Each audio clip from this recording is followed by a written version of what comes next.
starts right now with a breaking news alert. We're continuing to follow breaking news tonight. We've been in Rochester, where a mass shooting at a splash pad happened earlier this afternoon. It injured at least 9 people. Thank you so much for joining us. I'm Whitney Burney. That shooting happened around 5:11 p.m. at the Brooklands Plaza splash pad. This is on Auburn, west of DeQuinder. We do have team coverage, beginning with 7 News Detroit reporter Tiara Braddock, who's been at the scene all afternoon. Tiara, what can you tell us at this hour? Well, Whitney, this is just a sad situation unfolding out here in Rochester Hills. Between 9 to 10 people shot at the splash pad right behind me. It's right here on East Auburn Road in Rochester Hills. We are told at least one of the victims is a child, believed to be only 8 years old, and police are still working to bring in the suspected shooter. Now, my colleague Brittany Toulis will have more on that shortly. The shooting happened at around 5 this afternoon. Oakland County Sheriff Michael Bouchard believes the suspect fired at least 28 times in the area of the splash pad. Bouchard said they recovered a handgun and 3 empty magazines. Police believe this was a random shooting. They are still investigating why someone would do this. Again, around 9 to 10 people shot. I want you to hear from the sheriff himself as he talks about this tragedy, and also hear from a man who lives not too far from the scene. He told me he can't believe something like this happened in his community. It's a gut punch, obviously, for us here in Oakland County. We've gone through so many tragedies. You know, we're not even fully comprehending what happened at Oxford. And, you know, now we have another complete tragedy. I had my own son here last year, and, you know, I was supposed to have him this weekend, and I was going to bring him up here to the same place. It was actually supposed to be today, but he's back at home with his mom. And I thank God that I didn't. You know, I could be at the hospital with my son right now. And as far as an update on the victim's condition, Sheriff Bouchard says that they are still working to learn that with so many victims, it can be hard to track down everyone's condition. But he did tell us that they believe that one of the victims had a surgery and it went well, so that's good news. But we're still working to learn about the other victims. But for now, reporting live in Rochester Hills, Tiara Braddock, 7 News Detroit. Tiara, thank you so much. We are all hoping that those victims will be recovering soon. Our team coverage continues now with 7 News Detroit reporter Brittany Toulis, where Oakland County Sheriff's deputies have surrounded a home not far from that shooting scene. Brittany, can you kind of describe what you're seeing out there? I'm seeing a lot of police presence behind you.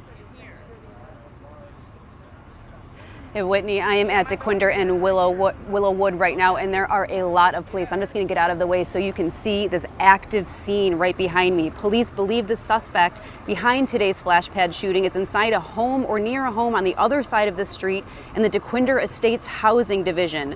It's unknown if the suspect is armed right now, and witnesses are also telling me here that he may be near a pond behind a home as well.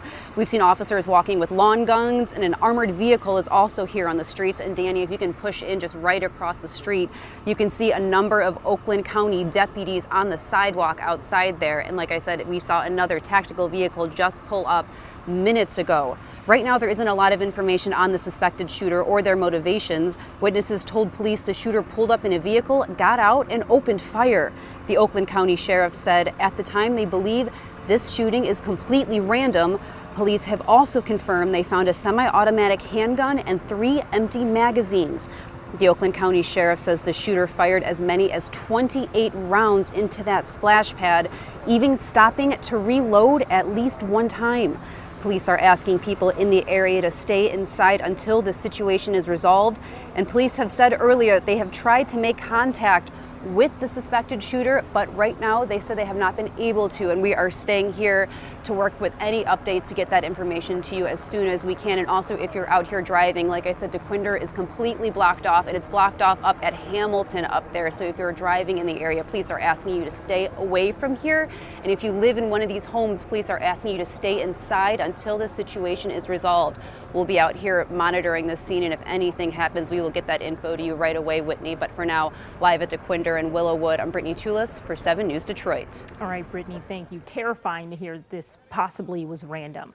We're joined now live on Zoom by Rochester Hills Mayor Brian Barnett. Mayor, thank you so much for joining us this evening. I know that you were there on the scene shortly after police arrived there. What's your reaction to the events that we've seen tonight? It's heartbreaking. So proud of this community. Our community is normally mentioned with tremendous accolades, but obviously this is an unfortunate event. The first responders have been incredibly professional.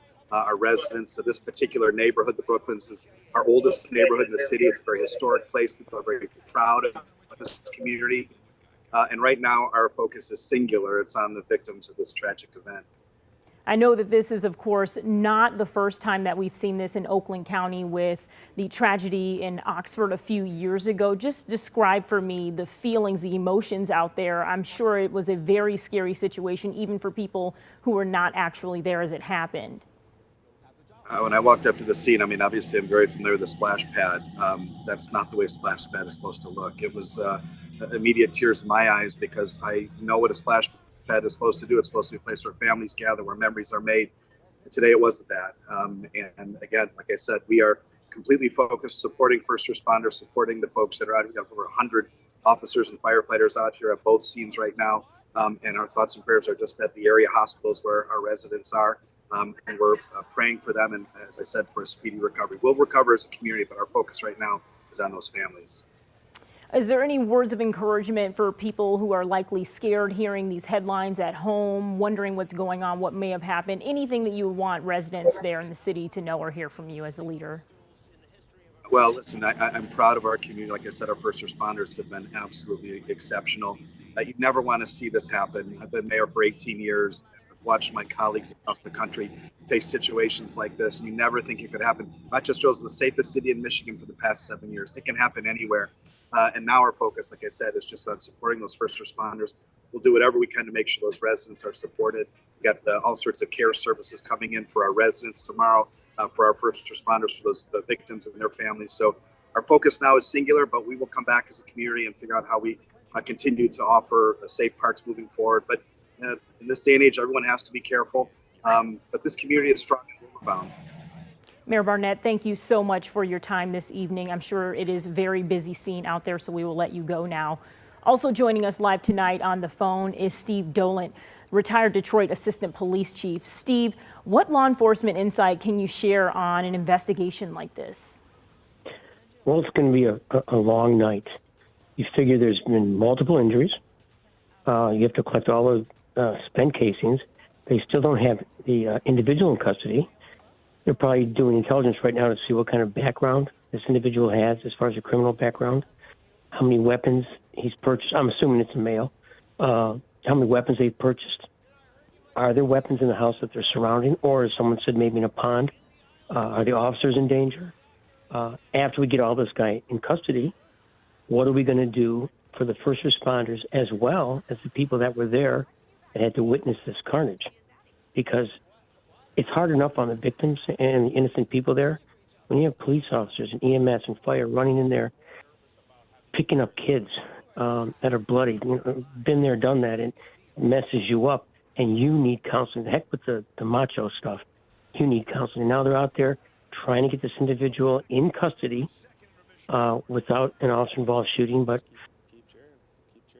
I know as well some of the officers who are likely responding right now possibly were responding to Oxford a few years ago. Paint a picture for us. What is that like on the law enforcement side, responding to something this serious, this tragic?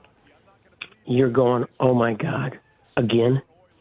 I thought I was past it last time.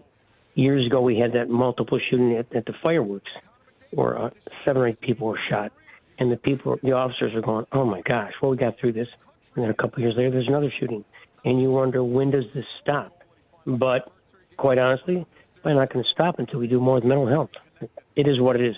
I don't know this person's background, but when you do that randomly, shooting kids and people on a Saturday, you can't be playing with a full deck, I guess. You have mental health issues. Steve, thank you so much for being with us tonight, giving us that insight. Of course, stay with 7 News Detroit on air and online at WXYZ.com for updates in this shooting investigation. We'll be back in a moment.